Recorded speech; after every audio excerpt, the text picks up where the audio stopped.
Hi, it's Andy, and for our weekly videos, our daily videos this week, they're going to be a little bit of overlap with the message, but in the Sunday message, I primarily tried to center them around the gifts.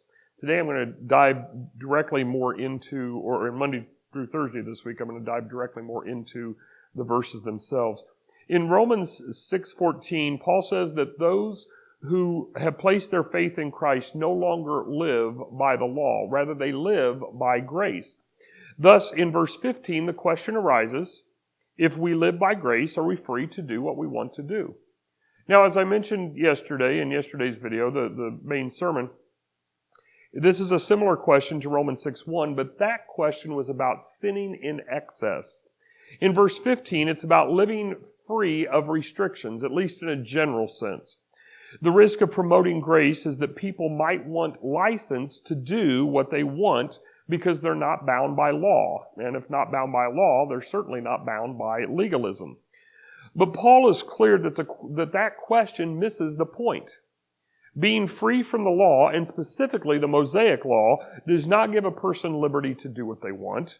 If they are under grace, then their lives should reflect the nature of God. That is, they have a new master. They are no longer to obey sin. They are to be obedient to God. Now, I'll talk a little bit more about slavery tomorrow, and I'm not here to defend slavery or condone slavery in any way. However, we must understand that much of what we think of slavery was quite different in the first century. Not all of it, but a healthy chunk of it, and again, I'll talk more about that tomorrow. But the people of Rome and those throughout the empire understood slavery very well, and thus Paul uses the idea in several letters. Although in Romans 6:19, he acknowledges that it's not the best example. It's just an example that helps people to have an understanding. So in Romans 6:16, Paul says that where our allegiance lies is truly our master. A slave will only be obedient to one master or another. Even if that slave is sold to a different master, if that slave continues to obey the previous master, then who is really the master of that slave?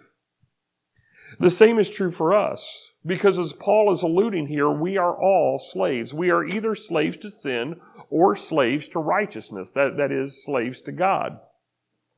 If we obey sin, then even if we call ourselves Christian, we are really still a slave to sin. As I mentioned in my sermon on December the 6th, this idea of continuing in sin or being obedient to sin is different from just yielding to temptation from time to time, which still is an offense to God, but we are human, we do make mistakes, we're just not to live in sin.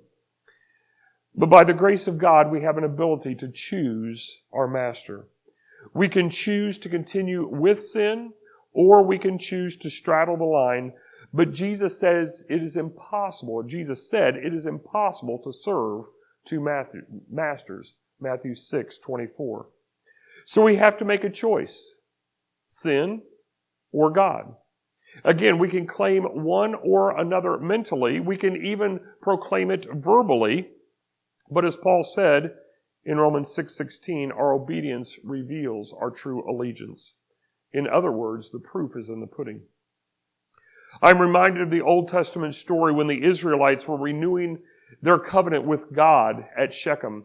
And Joshua, in his later years, very near the end of his life, comes before the people and he says to them, what are you going to do? Are you going to cast aside the idols that your fathers worshipped in Egypt? Are you going to cast aside the idols that you have found here in the land of the Amorites that we have overtaken?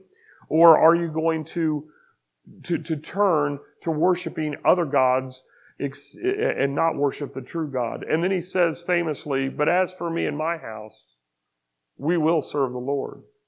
Now, of course, the people at Shechem that day said, no, we will worship God. We will worship God. How could we do anything but worship God because of all that God has done for us in bringing us to the promised land?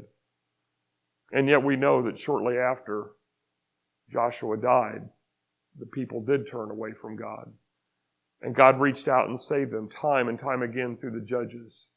And eventually, with a few kings, and eventually, there was nothing less for God to do except for to send His people off into exile. That is the challenge for us. We too have a choice to make. We must make the choice for ourselves, but we must also help the next generation to make that choice as well.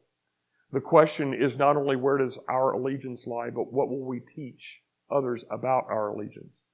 And wherever our allegiance lies, there our obedience should be. So the question that Paul is asking, probably somewhat similar to the question that Joshua would have asked. Where is your allegiance? Does your life show it? And that same question applies to you and me today.